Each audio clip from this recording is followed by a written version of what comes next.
Justement, on définit ce matin le domicile. Et moi, j'ai ajouté petit théâtre de soi parce que justement, le domicile, comme on l'a vu ce matin, c'est un terme qui est utilisé maintenant au niveau administratif. C'est un terme de société. D'ailleurs, c'est un problème de société. Hein, les SDF, les sans-logis, les expulsions, le droit au logement. On en parle beaucoup. C'est des préoccupations de nos politiques. Justement, avec l'accès à la propriété, les logements sociaux, les quotas. Bref, on parle du domicile dans la société. Et c'est aussi ce qui va montrer l'urgence élémentaire que nous avons à abriter notre corps et qui nous pousse à habiter. Et dans ce domicile, on va installer notre théâtre à nous. Et c'est de ça dont je vais vous parler parce que tout le monde donne de l'importance à son domicile. Et j'aimerais qu'on se situe tous dans ce que représente l'intérieur de notre domicile pour nous, pour pouvoir comprendre les enjeux qu'il va y avoir à entrer au domicile quand on va venir faire aider la personne à son domicile et à l'emmener en institution en lui disant que dans l'institution, que l'institution va devenir son domicile. Qu'est-ce que ça veut dire, hein?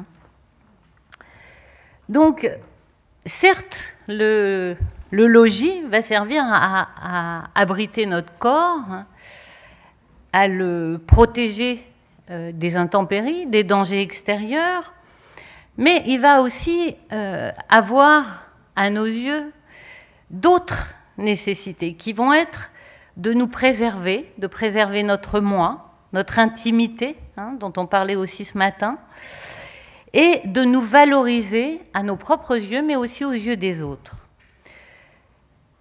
Il doit représenter et nous procurer un sentiment de sécurité qui va être essentiel à notre identification. C'est Goethe qui dit dans Faust que l'homme privé de toi n'est plus un être humain, il est sans but ni repos. Vivre dans un endroit, y dormir, y manger, s'y laver, ne veut pas dire pour autant l'habiter.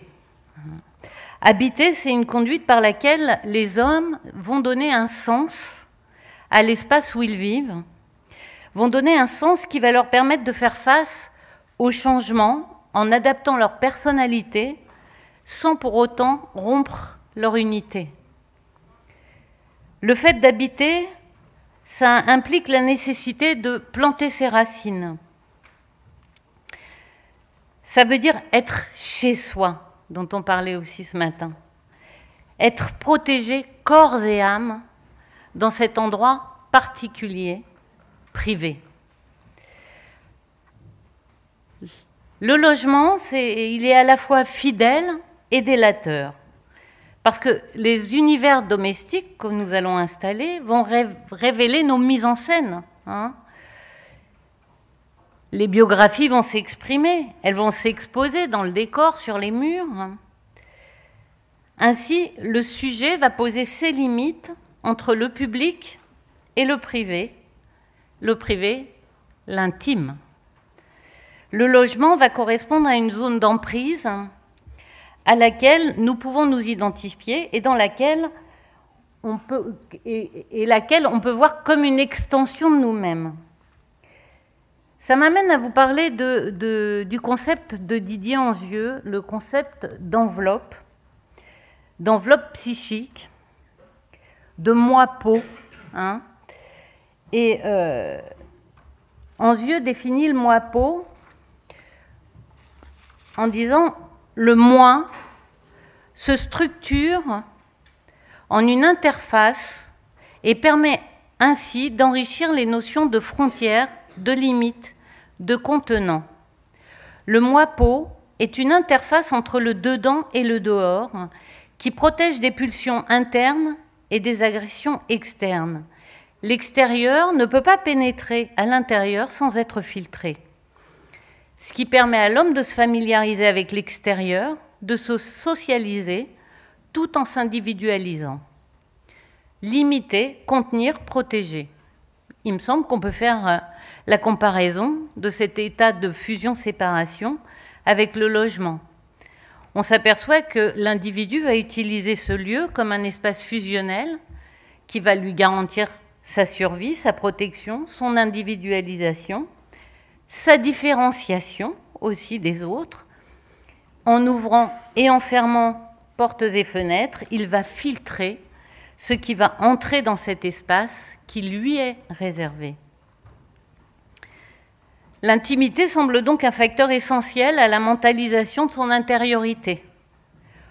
On peut dire que l'intimité est un garant de l'intégrité psychique et corporelle par son côté enveloppant et protecteur. Winnicott aussi nous parle de cette interface dedans-dehors.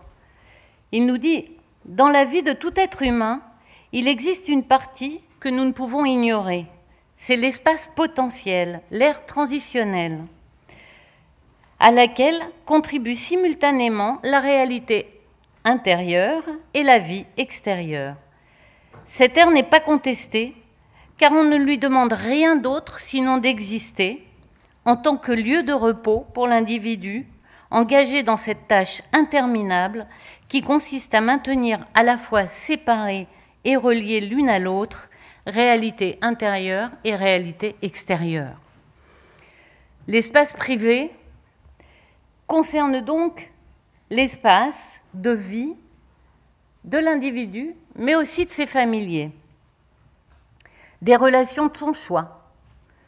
Il est circonscrit et préservé par la loi, il ne faut pas l'oublier ça non plus. Le privé coïncide avec la propriété, ce qui est à moi, attribut et possession du sujet. C'est à la fois un endroit clos, personnel, mais c'est aussi un espace circonscrit par les odeurs, les sécrétions, les sédiments personnels, les objets, les souvenirs, les ustensiles, les meubles, l'histoire. Tout le logement va raconter un récit. Pour être défini comme chez soi, l'espace doit être investi d'affect. L'espace est habité et se voit l'objet d'un investissement physique autant qu'émotionnel. C'est la permanence qui rompt avec la précarité, l'errance, l'instabilité. C'est un outil symbolique qui permet la création d'un univers personnel. Cette personnalisation correspond surtout à un désir de fonctionnement différent de l'autre, tout en attestant d'une appartenance à une classe sociale, une famille, un quartier, une culture. C'est un lieu de création, parce que l'appropriation de ce territoire va se concrétiser par le marquage. Marquage qui est la manière de signer un espace. On peut dire que le degré de personnalisation est un indice de liberté pour beaucoup d'entre nous, et de contrôle du lieu. On peut d'ailleurs observer que dans les cités HLM où tous les appartements sont construits les uns au-dessus des autres, tous pareils, tous avec le même schéma, rapidement, le marquage va se mettre à l'œuvre parce que dès que vous passez la porte de ces appartements, vous rentrez dans des univers différents. Chaque foyer va avoir sa solution pour faire de cet endroit un chez-soi. Il y a donc une définition singulière de l'intime, du montrable, de l'ostensible et du dissimulé. Habiter s'entend comme exister là, de manière active.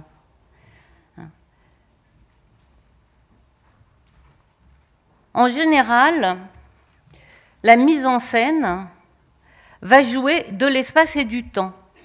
Et elle va faire sens et révéler une certaine idée de l'ordre du monde au cœur duquel l'individu va se placer. Habiter, c'est installer sa respectabilité en mobilisant toute une panoplie de moyens et de méthodes matérielles. Alors, quels sont ces moyens? Le bricolage. C'est quand même pas la même chose d'avoir bricolé, même si on a acheté sa cuisine chez Ikea, dont on parlait, et d'y avoir mis sa patte, que de l'avoir fait poser et d'avoir un endroit uniformisé qui va ressembler à celui de tout le monde. L'ordre, la propreté, faire le ménage, ça veut dire beaucoup. Faire le ménage chez soi, ranger chez soi, ça veut dire beaucoup. Ça veut dire mettre en adéquation avec son état d'esprit, ses schémas mentaux, son appartement. Et d'ailleurs, il n'y a qu'à voir combien on est agacé quand il y a du désordre à la maison. Et combien on est dans un état comme ça d'agitation jusqu'à ce que le rangement soit enfin fait et qu'on puisse enfin se poser parce qu'on se retrouve dans l'ordre dont on avait besoin. Alors pour certains c'est l'ordre carré, pour d'autres ça va être le bordel, mais voilà, il n'empêche que c'est un ordre à leurs yeux.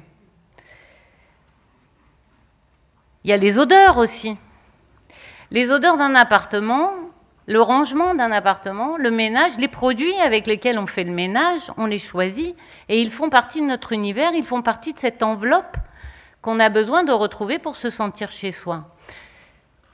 Ça vous est peut-être déjà arrivé de prêter votre appartement pendant une semaine ou un mois pendant que vous partez en vacances. Quand vous rentrez, même si vous avez la confiance la plus totale en les amis auxquels vous avez prêté votre appartement, même si votre problème il n'est pas de savoir si tout est en ordre, parce que eux, bien sûr, ont fait le nécessaire pour que vous retrouviez votre appartement dans le meilleur ordre. Quand vous rentrez chez vous, vous vous surprendrez à faire le tour. On remarque son territoire, on fait le tour, on se recherche et on sent que les odeurs ne sont pas les nôtres et on voit que même à des petits détails, le rangement n'est pas le nôtre. Donc ça, c'est important à l'avoir en tête parce que finalement, c'est là-dessus qu'on va faire intervenir en premier des gens au domicile, sur le ménage, sur le rangement. Le choix des produits ménagers, c'est quand même important finalement. Souvent, les femmes de ménage ont des exigences, elles veulent tel produit, etc. Ben oui, mais l'odeur de tel produit, c'est pas l'odeur de votre produit. Donc, ça change. Et puis, les odeurs, c'est aussi quelque chose de délateur, on s'en rend compte. Ça peut porter l'opprobre. Et on est souvent appelé, parce que justement, les voisins commencent à se plaindre parce qu'il y a un Diogène dans l'immeuble qui a renforcé son enveloppe en remplissant et en doublant, en triplant l'épaisseur de ses murs avec des journaux, des boîtes, des conserves, des choses comme ça, de la nourriture, et que l'odeur a fini par sortir et par envahir et par porter l'opprobre sur cet habitant qui n'est pas comme les autres. Il y a aussi tous les rituels qui font que on rentre chez soi dans une espèce de bulle spatio-temporelle. Ça y est, je déborde. Ah ouais, c'est vrai que je me disais mince. Je vais combien